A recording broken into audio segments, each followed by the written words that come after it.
Hello, everyone. This is Ed Brenniger, and welcome to the Eddie Network podcast.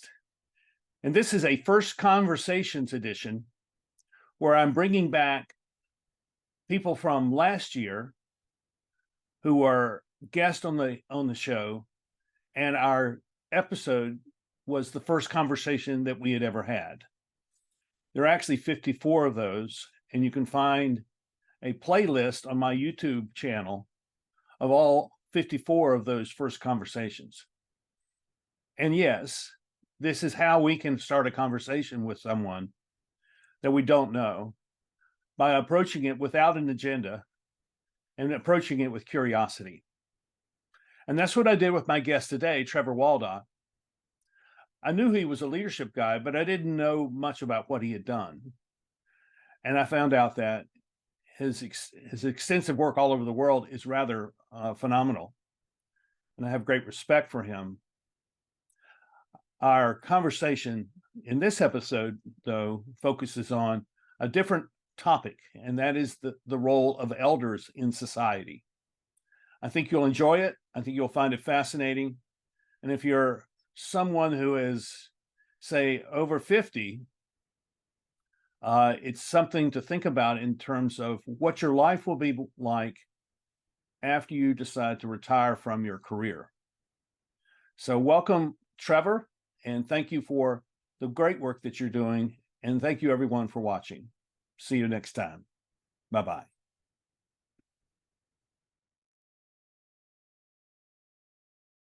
Hello, everyone. This is Ed Brenniger, and welcome to the Eddie Network podcast. My guest today is Trevor Waldock, and we have been introduced to each other. I forget how, but we've been introduced to each other, and we have some stuff to talk about today that I think you'll find interesting. So, Trevor, why don't you tell us a little bit about yourself? Thanks, Ed. Good to see you again. Yes, so a very varied background. I spent a first career in the church, having come from a very non-religious background. I had some spiritual experiences, and that led me on a journey to the church. And my speciality, if you like, there was how do you create spaces for people who don't want to go to church to find a space to explore spirituality, I guess. So it was a kind of, what does church for the unchurched look like? I like that. And then from there, I transitioned into the theme that's gone throughout, which is leadership. So I think I was converted to leadership at age 19. And from then onwards, it was a thread throughout. So left the world of church, entered the world of consulting, worked with a European consultancy, and then set up my own company in London and was working in London and Europe with that executive coaching. But then out of that, through a series of events, I actually went to Africa because I was supporting a project to get started. And I got very involved in that, and it led me to start an international NGO, international charity, which was all about how do you help young people in the poorest communities in the world learn to lead themselves out of poverty. So I spent the next 15, 17 years doing that, and was exciting, rewarding, challenging, as you would expect. So I did that, handed over the leadership of that a few years ago. The theme that has then continued along with leadership for me is eldership. I have been both fascinated and concerned by the question of where are the elders in our particularly Western society, and seeing the lack of that, seeing the lack of any aspiration to it, involvement, space for elders. So I've been working on that probably 17 years. That's led to a couple of books called To Plant a Walnut Tree and then Becoming Mandela, and the Youth Compass Project, which is trying to approach it from a young person's perspective. So I've been working on those things, excuse me. And so along with that, I continue to coach. I do intergenerational mentoring. I write, I speak, pretty much the same as yourself, I guess. So that's a thumbnail. Back up a bit. What I would love to know is, what does the word elder or eldership mean to you personally? What's your understanding of eldership? Well, the simple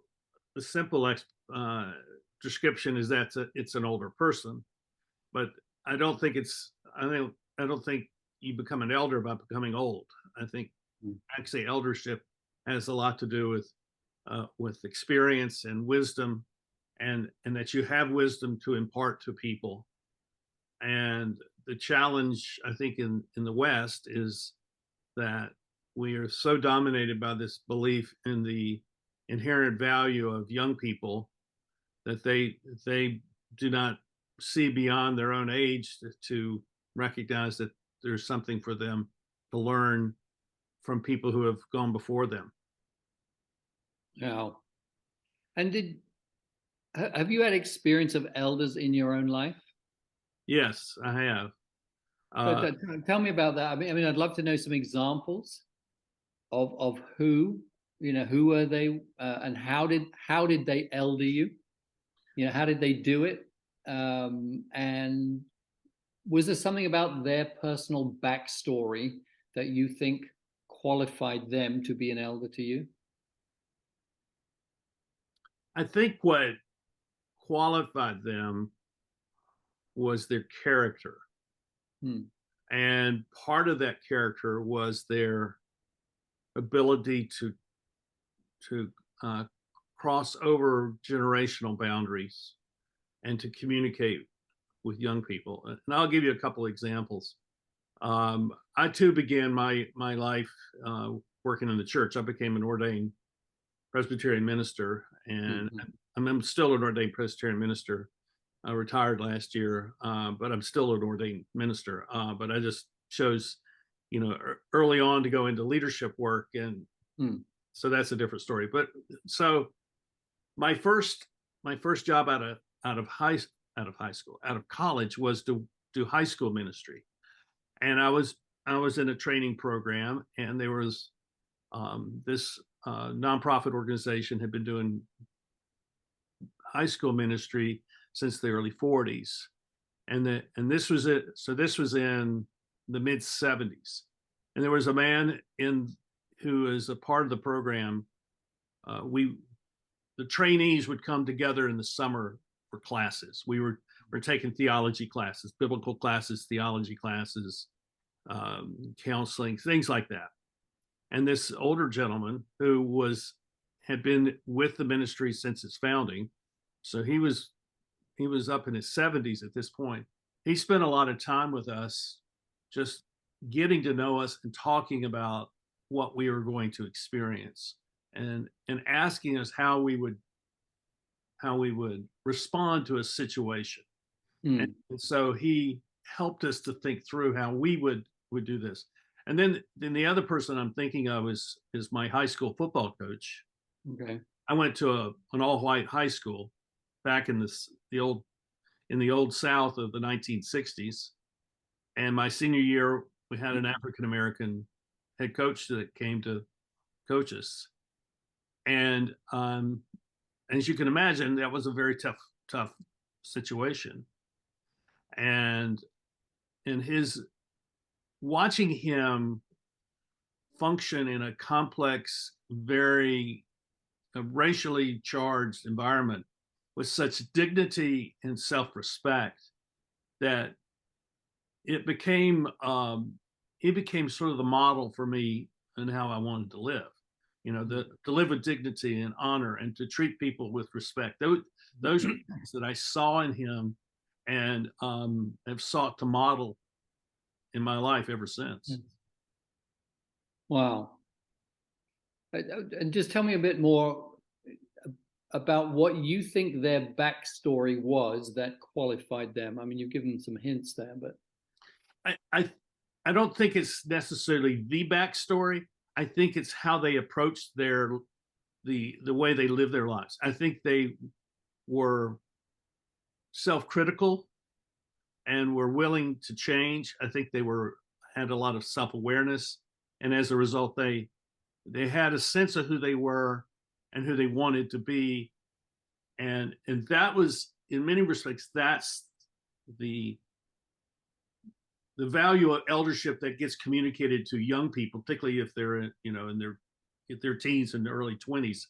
That's that sense of presence, that a person can walk into any situation and be able to manage that. Is that's kind of what I, and what they experienced in their previous years, I'm sure was full of challenge, and I think that's how they learn to cope with all of that. Right. Yeah, makes sense. So looking at kind of the wider frame now, in terms of eldership in society today, particularly in the West, because I think the global South has a different relationship to this word than we do. So one of my questions is, do you see elders as having relevance for today's society? Is it something that we had and has gone and we should just move on? Or do you think it has a relevance in society today? And if so, what relevance do you see, and how could it be expressed? I definitely see relevance, and I think it's not just a relevance of convenience.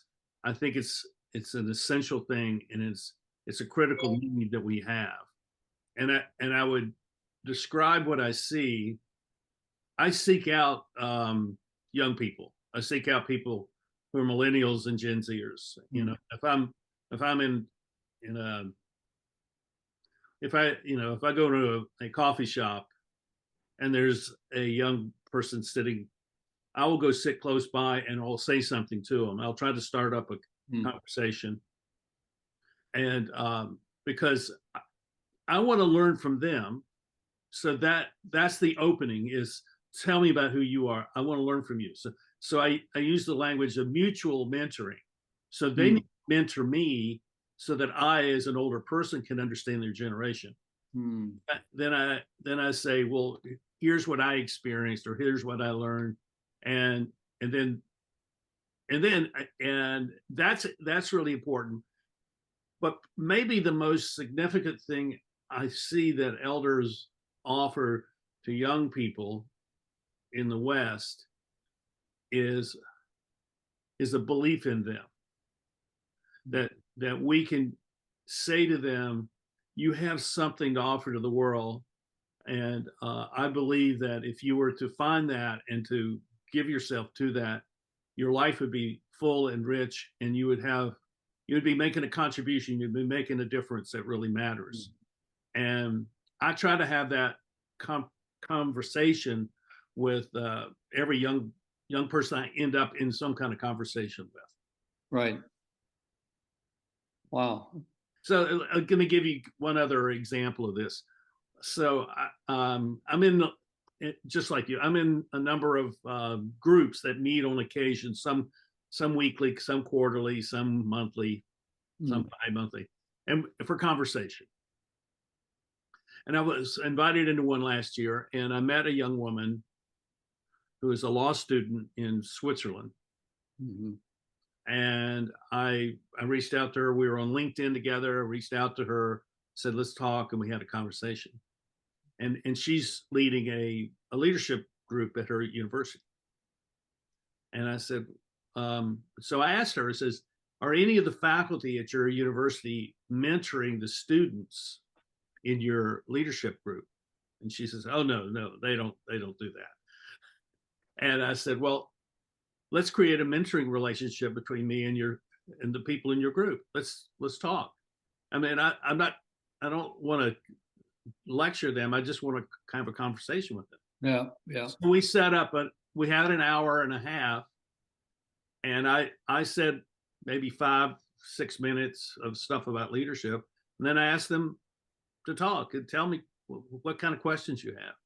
And out of that came 3 things which I thought were really important. 3 things which kind of define that group of students at this point in their lives. The first thing was they're disappointed with the way the world is functioning. Mhm. The second thing is that they have genuine fear about the future. And the third thing was they really wanted to understand what it meant to have a purpose for their life. Wow, great questions. And I felt like, okay, I can work with all of that. I can, Yes. and I don't have to be the expert. All I have to do is help them come to understand what their own position is, what their own perspective is. So it's really interesting because in both the kind of mutual mentoring and that example, you offered the space. Yeah. So because that's one of the questions we'll come on to in a minute is, if people don't know, there is a thing as eldership. The elders do not get invited into a conversation, but you're actually saying you suggest, you make the space, the offer. That's right. That sounds important. Yeah. I mean, is that what your experience has been?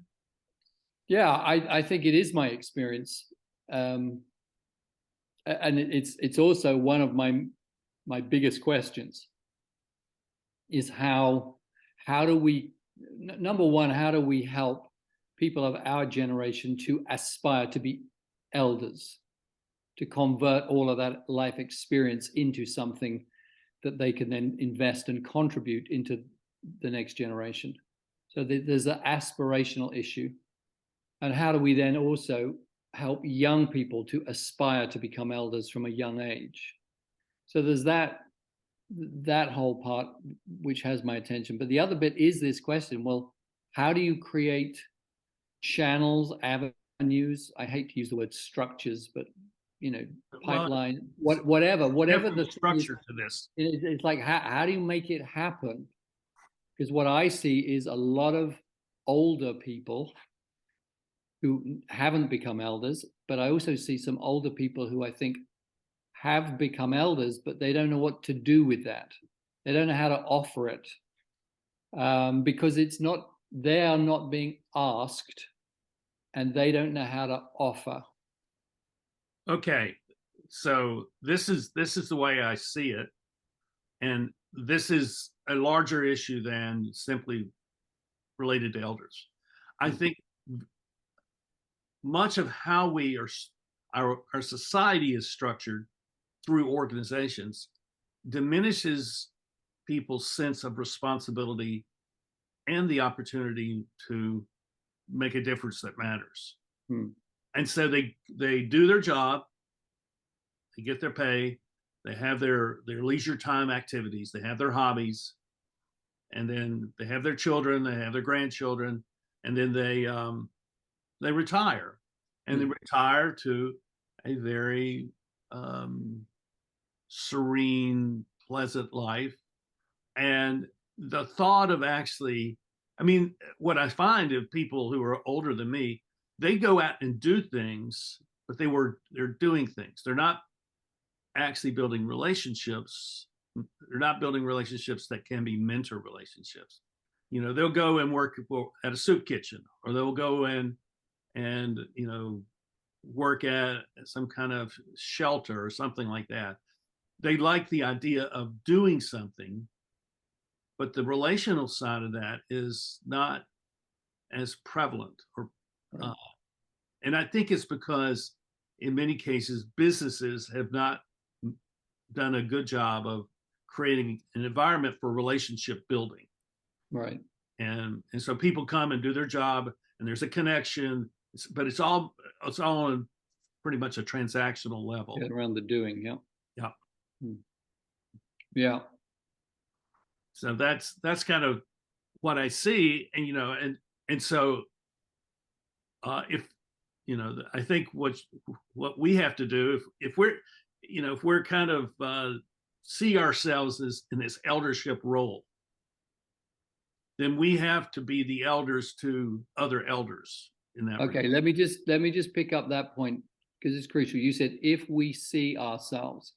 So talk to me about that shift, because there's a whole load of aging people who aren't even thinking about eldership at all, let alone seeing themselves as elderships. So what you're talking about is an identity issue where you begin to see yourself. So Yes. tell me, how do you think that shift takes place? How do you move from just aging to beginning to say, either I want to be an elder, I think I am an elder, what can I do with it? You know, how does that identity shift take place? I would say there are two things that happen. One is they come into a relationship with someone who already identifies that way, and they see something attractive in that, and they say, so how did you become like this? How did, you know, where did you find this? The second thing is they have to have a desire. And so where do they get that desire? And it may be that, you know, I've talked to a lot of people. I mean, and I'm sure you have. I'm saying for 40 years I've talked to people who are older than me who have retired, and what I find is that they say, "Well, I'm busier now than I've ever been," and yes, I hear that. and I'm thinking, "Oh, so why are you busier now than you've ever been?" And my conclusion is that they are saying yes to things that they wanted to say yes to before, but business life and their work life did not provide the opportunity for that. So they're doing things, and the real question that needs to be asked of them. So what is the difference that makes? And sometimes they can say yes, and other times they can say no. And the other thing is I see often that they are also deciding that they're going to focus upon their grandchildren, and they're going to, in many cases, they move closer to their grandchildren, and now they become surrogate backup parents to the parents of the child or the children. And so there is an aspect of eldership there, but they're not looking at this beyond the structure of the family. Right. So what do you think we can do to help recover a mental model that other cultures had and still have in other places that I've worked in the world? They still have the concept of eldership as part of their mental model of aging, and we largely don't. So what is it that we can be doing to help people to get that mental model of eldership restored into a Western culture? Well, I would guess that we need to create opportunities for people, and we invite them to join us in these opportunities. Right. And I think it can begin with conversation. Like I'm talking with some young guys here in town. One of them has just opened up a co-working space, and a lot of the money for that space comes from a state program that supports new businesses. We're talking about creating a group that meets every month, you know, and we're going to come together and we'll have coffee and we'll talk, and you know, the idea will be we'll invite people to come join us. For me, I don't meet a lot of people that are older than me who are in a position where I know some, but they're not really in a position to give themselves to something like that. They're not at a point in their life where they can take on something which has so much change and so much exposure to new things, locked into what they're doing. And I'm not being critical in saying that, because I think they're doing things that are of value, but it's just they're not going to start new things. So I think it's a challenge. And so I'm constantly looking for people who will maybe be interested in doing something. And I'm tickling that idea all the time with people. And, you know, and I've learned that if I do it all, then it never really, there's nothing that's sustainable about it. So it's how to communicate, how to build a relationship where there's a sense of need on the individual's part that I need to be someone different than I have been. And in a world that's in the midst of such accelerating change and conflict, it's, people tend to go the other direction. I'm going to go climb back into my cocoon, and I'm going to stay Yeah, there. exactly. So what is going to create?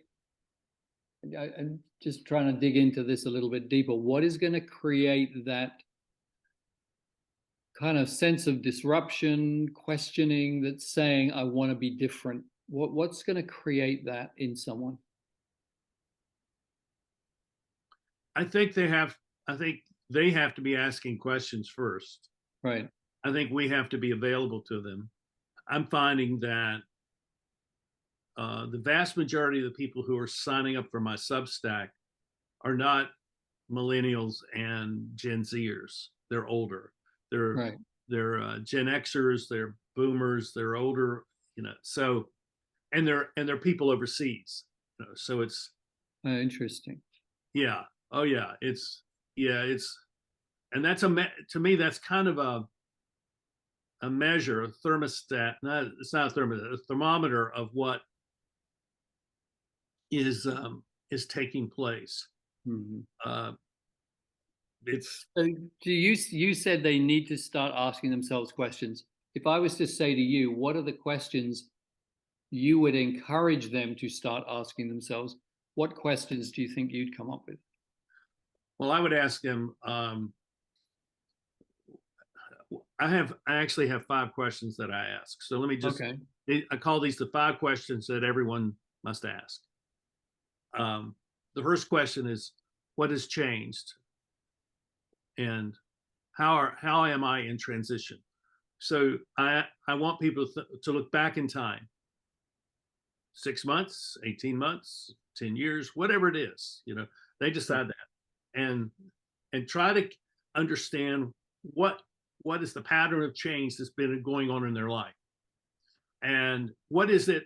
Let's say they're in the last 5 years of their career, and so I would ask them, so looking back over the last 5 years, so we're going to talk about 10 years span. What in the last 5 years have you done which has really been interesting to you, and is it something that you would like to carry on after you retire? I mean, that's a question I would ask. Second question is, as you look back over your life, what is the impact that you've had? Where have you had the greatest effect upon people or upon the world? What difference have you made? And oftentimes they have not thought about that, but they welcome that thought. The third thing I would ask them is, who is it that has been the beneficiary of your actions of impact? Who have you touched? What is it about them that they were the person that they were moved by what you said, or they were the person who was the beneficiary of something that you did? Who were they? Fourth question is, so with that understanding, what opportunities do I have now? And the fifth question is, what problems have I created, and what obstacles do I face? So that's a little package of questions that allow a person to go through from a self-awareness into a plan for something they can go do. Yeah, very good. Yeah.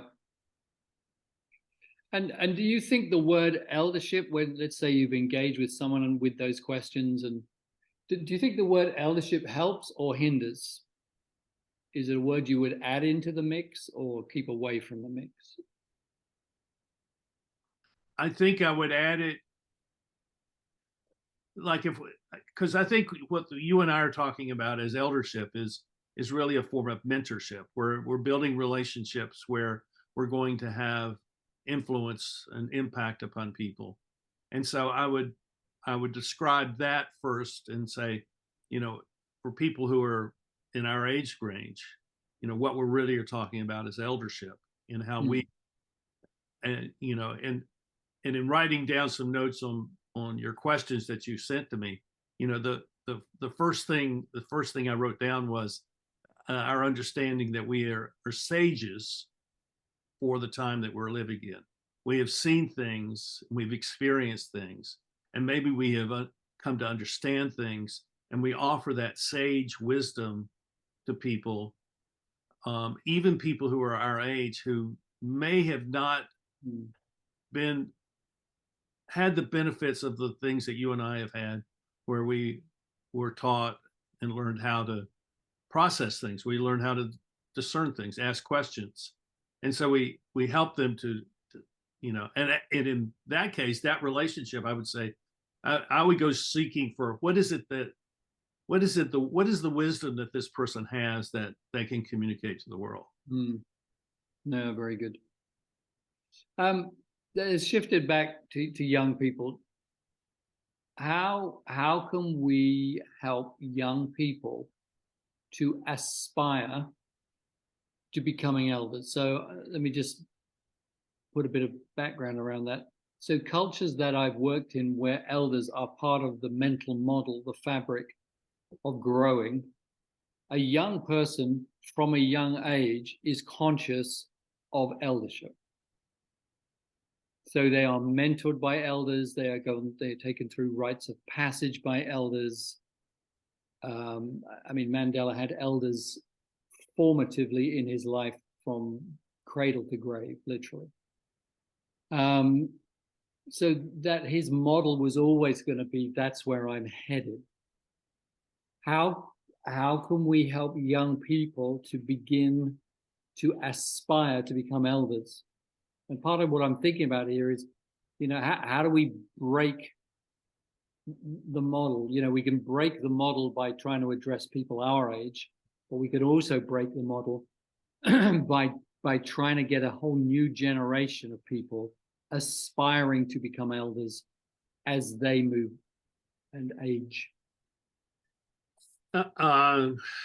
This is what I've done in the past, so I'm right with you.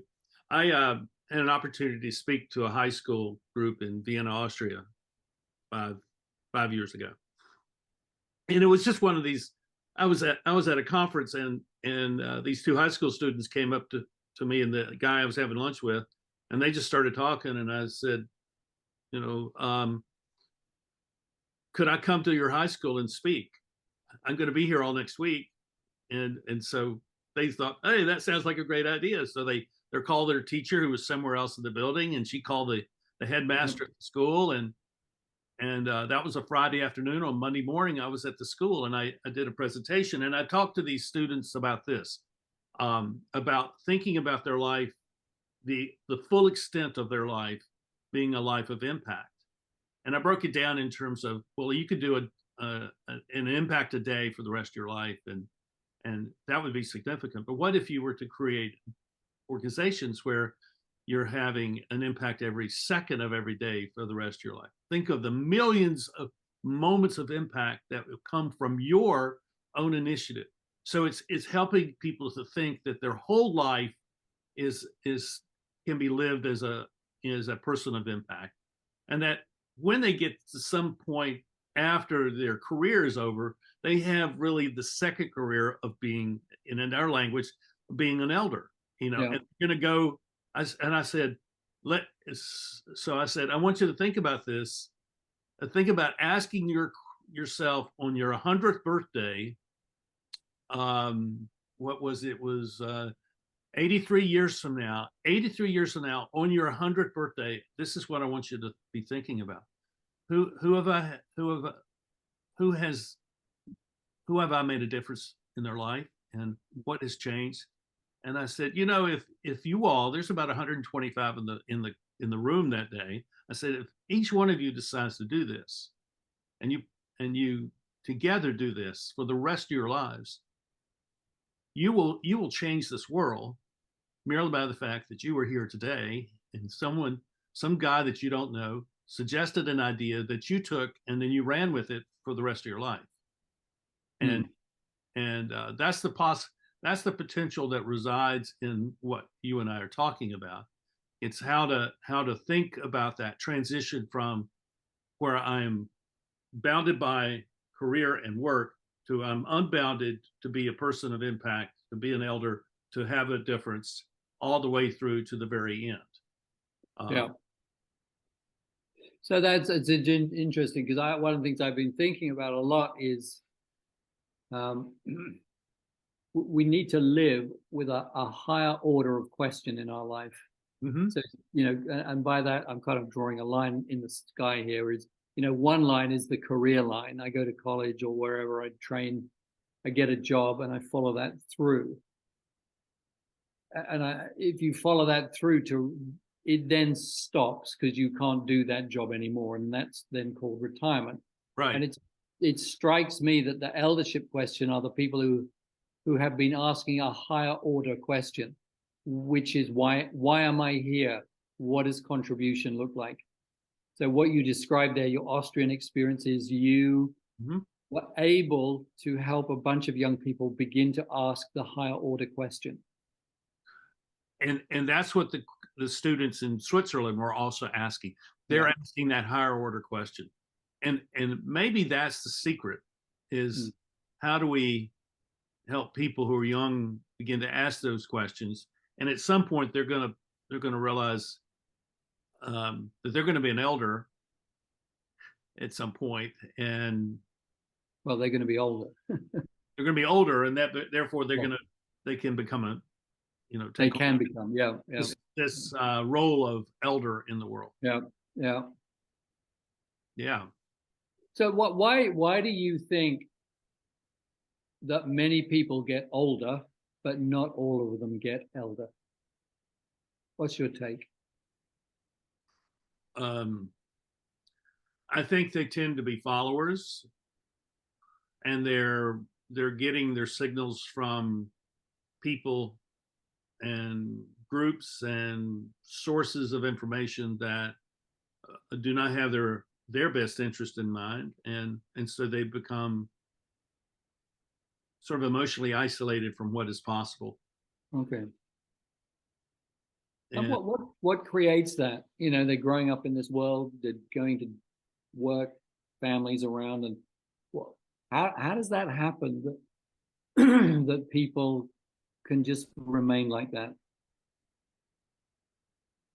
I wish I really knew. I mean, I have my guesses.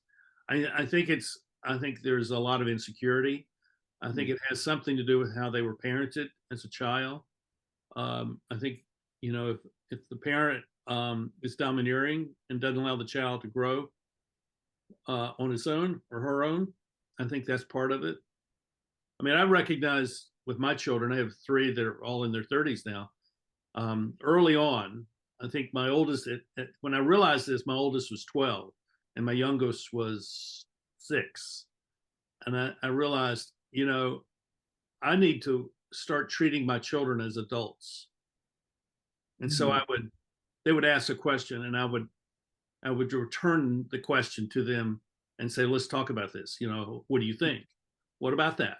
And that in teaching them to think for themselves, become independent, not isolated, but independent, so they can function well. And that's exactly where they've gone. So I think there are a lot of people who never learned to be independent, and they are,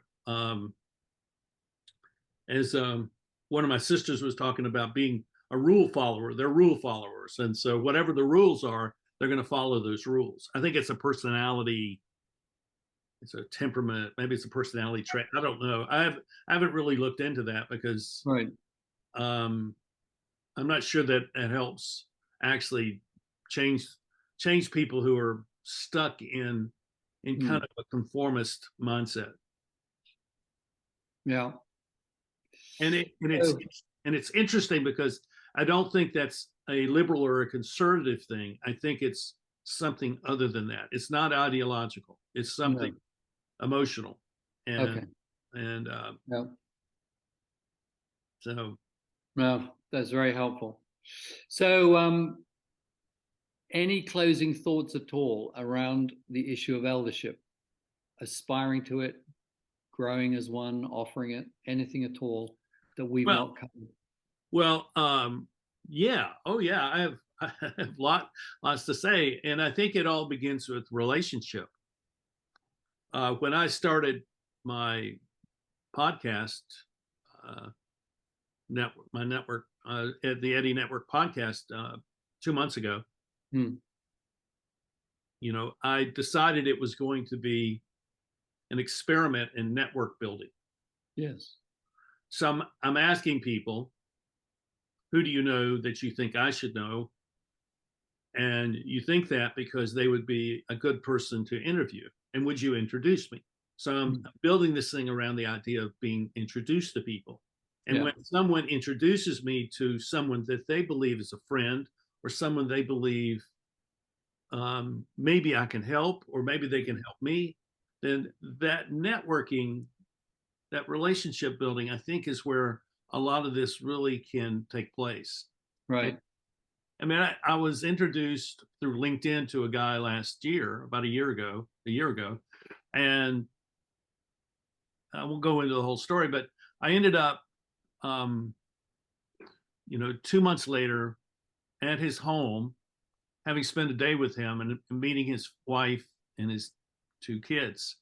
And the relationship that was born there is, I would call it a mutual relationship. We're more collaborators than anything. And I found myself back there 3 months later, and spending 4.5 days with the whole family. And so I was the grandpa to the little girls, and that was the way they treated me. So obviously they have grandparents that they also treat that way. And so I think it's just putting ourselves in a position where we can start a relationship with someone and then allow that relationship to extend through their network in some way that where we can make a difference. Very good. Great. Well, thank you very much Thank for you. just Thank giving you. some time to just explore this. So where do you take this idea of eldership forward? What are you planning to do with this? So I'm doing a number of things. So I mean, I've obviously written 2 books, To Plant a Walnut Tree and Becoming Mandela. Becoming Mandela has a whole podcast series with it. So that's out there. I am just beginning the process of working towards a 3rd book on eldership, which is going to be much more like, how do we make this work, called Recovering Eldership. So that process is beginning. I've got the Youth Compass project out there, which is free for any young person in the world to go online and do that. And that's a way of helping them invest in who they are becoming towards eldership. So I've got all those things out there. I have another book coming out in a few days' time. Great. It's called We Don't Do God. I'm trying to address the issue when people who don't want to do formalized religion, but how do they make a space to make a spiritual journey when the whole culture is kind of saying, but we don't do God. So anyway, that comes out in a few days' time. I got a group of people together at my house for a weekend who just got together under the base of, let's just talk about eldership. That was very good. So that was a starting place. And then on the 27th of April, I'm working with a leadership specialist called Giles Hutchins, who really works on how to help organizations reconnect with natural systems. Nature has a really good way of organizing itself. So why don't organizations organize themselves like that? Anyway, right. So he does that, and he owns 60 acres of wood down in the south of England. We're taking a bunch of leaders into the woods for a day just to look at the issue of eldership and how does being in nature help us reconnect with recovering eldership. So there's some of the things that I'm on right now. Would please send me all the I'll send you the links so I can put it in the show notes for the podcast. I'd be delighted. I really want people to find you. Thank you. Because you're mentoring me in this. Well, I think it's mutual. Well, I think it's mutual too, but this is a bigger project for you than it has been for me. It's just something more natural to me, but I'm really interested in what you're doing and the Great. Well, and thank you. Somehow we have to figure out how to connect my community in Africa and your community in Africa together. Yes, together for And sure. we'll have to figure that out, and we'll do that at some point. We will. Great. I really appreciate your time today, Ed. Thank you so much. Well, I appreciate you very much, Trevor, and I'm glad to know you, and I look forward to We'll talk again. you in the future. And thank you everyone for watching, and make sure that for both of us that you subscribe, you link, and you like, and you comment, because commenting is a way for us to share what we think and connect with one another, and we build relationships through the comments when they're positive and constructive. So thank you for being here, and we'll see you soon.